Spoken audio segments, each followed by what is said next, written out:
Bonjour Monsieur le maire. Bonjour. Le président Emmanuel Macron a été réélu hier soir avec près de 60% des voix au niveau national, 60% à Magnanville. Oui, c'est un constat.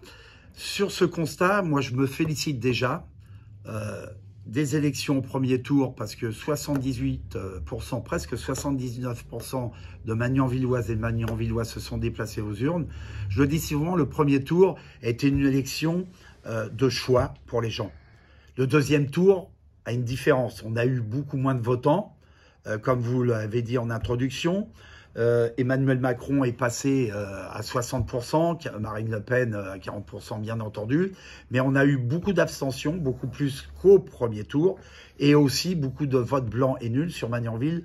De mémoire, c'est plus de 8,3% de votes blancs et nuls. Donc, ce qui veut dire qu'aujourd'hui, en démocratie, il faut la respecter, mais le deuxième tour des élections présidentielles, des gens ne sont pas venus voter, c'est un état de fait, il faut le dire aujourd'hui et y réfléchir pour demain. Des gens ont voté blanc ou ont voté nul, c'est les bulletins blancs et nuls, à plus de 8,5%. Ça aussi, c'est un état de fait et il faut y réfléchir pour demain. Ce qui veut dire que la 5e République, je le dis souvent, il va falloir y réfléchir. Les gens votent au deuxième tour, pas pour des idées, ils votent contre quelqu'un.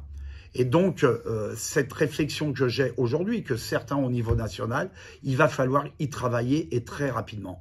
On ne peut plus, demain, voter contre quelqu'un, une personne, et pas pour un projet politique.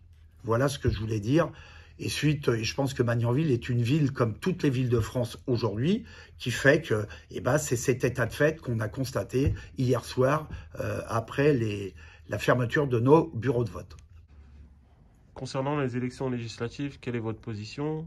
Le maire de Limay, Jamel Nediar, a récemment appelé à une candidature unique de la gauche. D'ores et déjà, les élections législatives sont des élections totalement différentes que des élections nationales comme les présidentielles.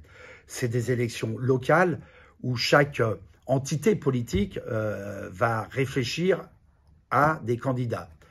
Aujourd'hui, je ne connais pas les candidats qui vont être en lice, même si certains disent, notamment le député Michel Vialet sortant, va se représenter. Mais en tout état de cause, s'il y a une liste d'union de la gauche, étant homme de gauche et maire de gauche à Magnanville, bien entendu, je me positionnerai quand le temps sera donné au temps pour donner, je dirais, mon avis. Mais en tout état de cause, je serai très, très attentif à ce rassemblement, parce que je pense qu'à la sortie des présidentielles, il va falloir que les courants politiques se rassemblent pour œuvrer au sein même de nos institutions, pour faire bouger les lignes politiques que je souhaite faire bouger en tant que maire d'une petite ville comme Magnanville.